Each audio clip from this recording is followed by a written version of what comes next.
मित्रों, जीवन में किसी के चले जाने से या कुछ खो जाने से हम अक्सर उदास हो जाते हैं। यह मनुष्य का स्वभाव है, पर हमें यह नहीं भूलना चाहिए कि यही दुनिया की रीत है।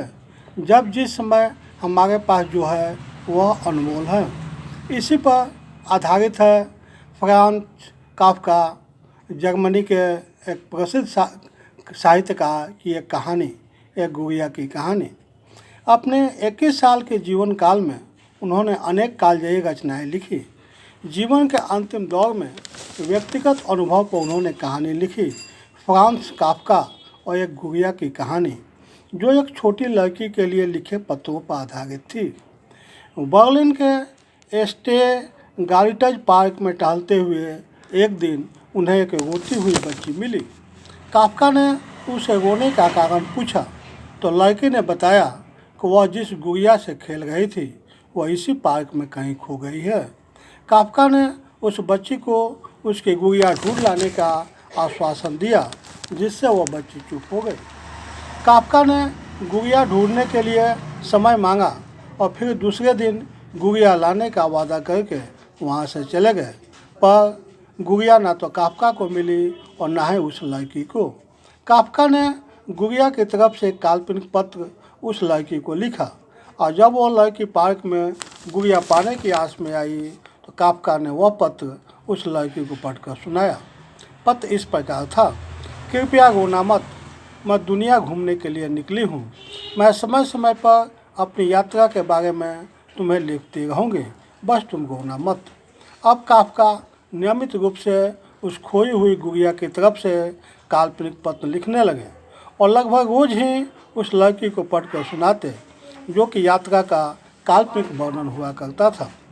काफ्का के इस काल्पनिक लेकिन रोचक वर्णन ने उस लड़की को फिर रोने नहीं दिया।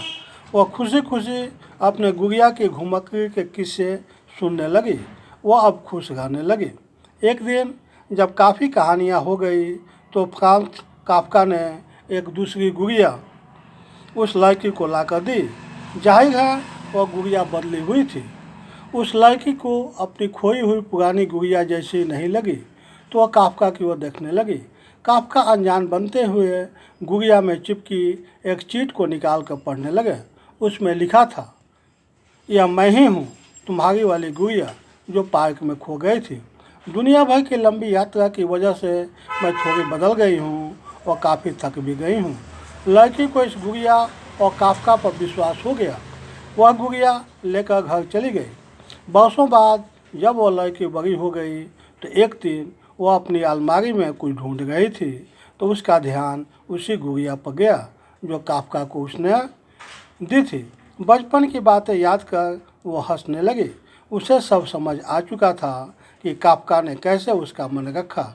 उसे उस गुड़िया पर फिर प्यार आने लगा और उसे बड़े गौर से देखने लगी तो सहसा उसकी नज़र गुड़िया की फ्राक की आस्तीन में छुपे एक छोटे से पत्र पर गई। उसने बड़ी व्याकुलता से वह पत्र निकाला और पढ़ने लगी।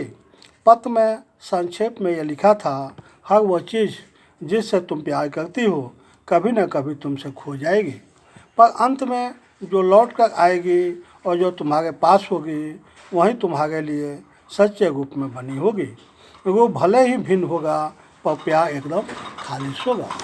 मित्रों, मैंने ये कहानी आप लोगों से शेयर किया और इस पर अपना कमेंट्स निश्चित रूप से मेरे कमेंट बॉक्स में सेंड करेंगे। धन्यवाद, थैंक यू।